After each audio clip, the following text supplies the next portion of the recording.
Okay, my hair is just a mess today. We're just going with it. We're writers here. We all love metaphors, and this is an allegory of my life. Hello everyone, and welcome back to my channel.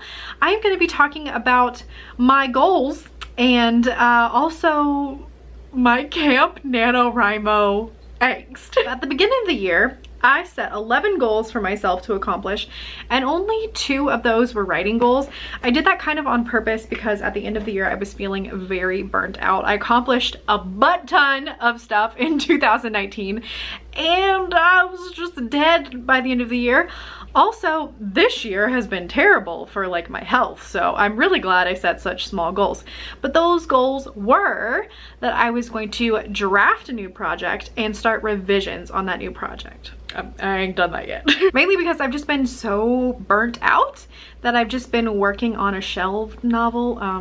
I've been talking about this a lot, but my When the Sea Came For Us, my YA fantasy, I've just been working on that because I just needed something light. Like I didn't feel like I was ready to start a new project with how burnt out and then how sick I've been. But we only have 6 months of the year left, so I do want to start my new book.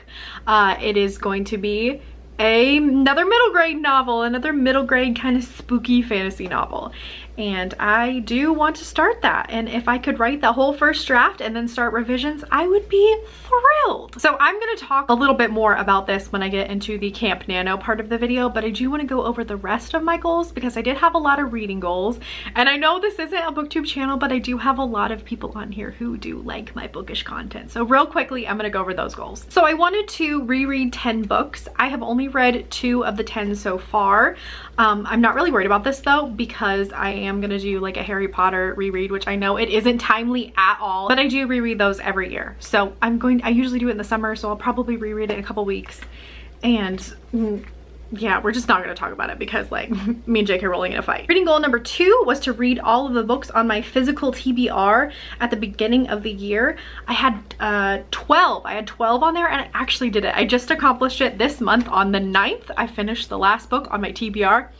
It felt so good. This isn't that difficult of a goal for me, maybe compared to some other people who have like hundreds of unread books. I only allow myself to have 25 unread books at a time. So over 6 months, it's been pretty easy to read the 25 books left on my shelf. And I didn't even have 25, I only had 12. So accomplishing that felt real good. Reading goal number 3 was to read 10 middle grade books. I've actually already accomplished this. I've read 11. I love middle grade, but I just want to be making sure that I am reading in the genre that I'm writing in, so that's why I set that goal. But I'm like smashing it. Number 4 was to read 10 adult fantasies, and I have done 6 of those 10. I'm actually pretty proud of myself with this one. Number 5 is to read 20 2020 new releases, and I have done 13 2020 releases. So I still have a bit to go, but I am more than halfway through my goal, and it's only halfway through the year, so I'm not really worried about that.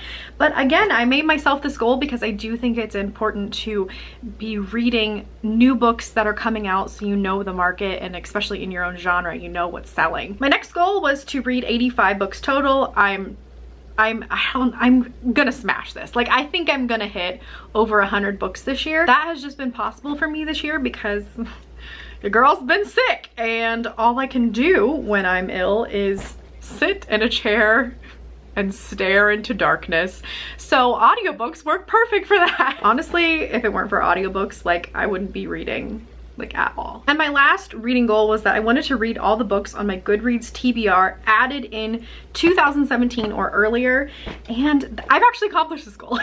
So I really wanted to make a goal for myself this year to start reading the books on my Goodreads TBR because it was just getting out of control, and there were books I've had on there for like 5 years that I had totally even forgotten about and had no interest in reading anymore. So I just went through at the beginning of the year and like just culled it down so much, and only was keeping the books on there that I knew I 100% wanted to read.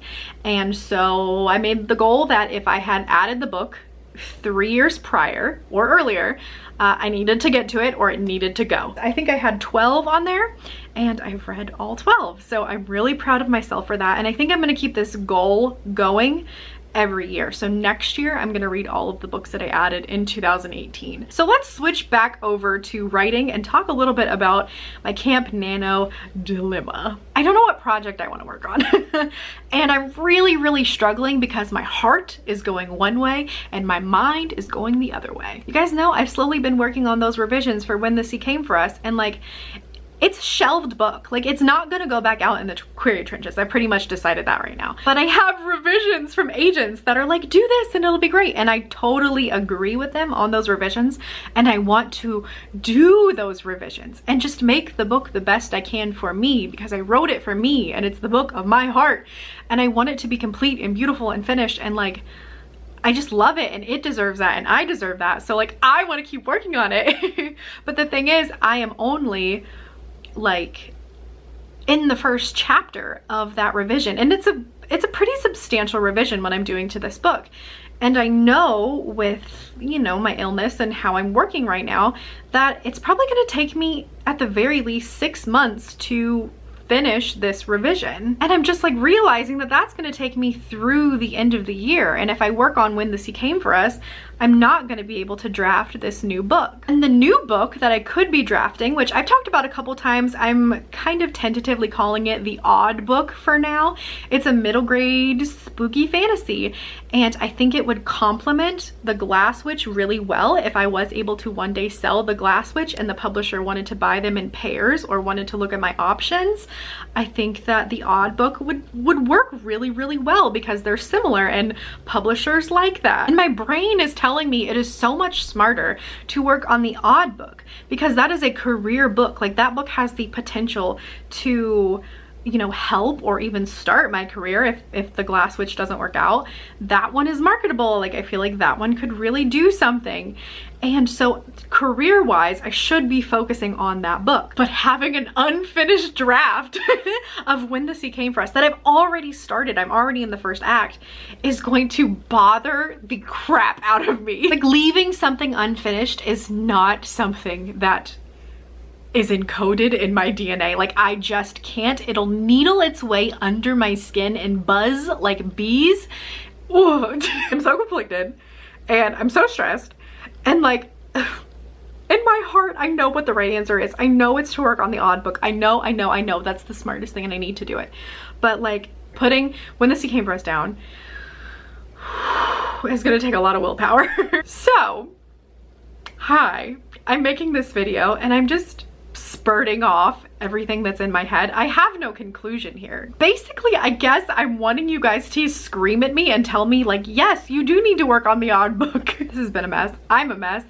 It's fitting. Anyways, so I'm probably going to work on the Odd Book, but then I'm also probably just saying that and lying to you and actually going to secretly work on When the Sea Came for Us because I just cannot not. But let me know down in the comments what you guys are going to be working on for Camp Nano, or if you have achieved any goals that you're really proud of. Maybe you can inspire me or direct me a little bit. That would be really appreciated. Don't forget to like and subscribe if you like this messy, stressy life, because I'm always here and always messy and concurrently stressy. And thank you guys so much for watching, and I will see you in the next one.